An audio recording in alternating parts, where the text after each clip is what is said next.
Sugar, BP, दमा आणि thyroid हे 4 तरी आजार असे आहेत की ज्यांची गोळी जर आपल्याला चालू झाली तर ती कायमस्वरूपी आपल्याला घ्यावीच लागते. तर आपले जे आयुर्वेदिक औषध आहे, ह्या औषध जर 3 महिन्याचा तुम्ही जर कोर्स केला तर हा आजार तुमचा कायमस्वरूपीचा बरा होतो. म्हणजेच जर शुगरचं जर तुम्हाला 2 टाइम जर इंजेक्शन चालू असेल ना तर ते पहिल्या महिन्यामध्ये बंद होते. आणि तुमची जर शुगर लेवल जर 550 ते 600 500 जरी असेल ना तरी सुद्धा 3 महिन्यामध्ये तुमची शुगर नॉर्मल होणार.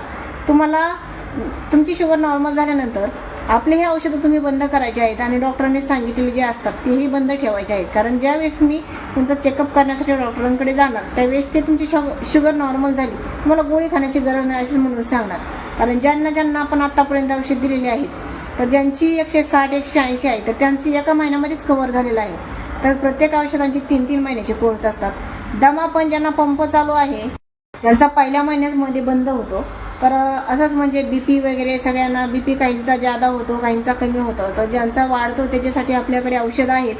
तर ज्यांनाही कोणाला जर शुगर, बीपी, दमा आणि थायरॉइड कोणताही जर आजार असेल तर आपल्याला व्हिडिओ नंबरवरती कॉल करायचा आहे आणि ऑनलाईन ऑर्डर करायची आहे किंवा तुम्ही शॉपवरती येऊन औषध घेतलं तरी चालते.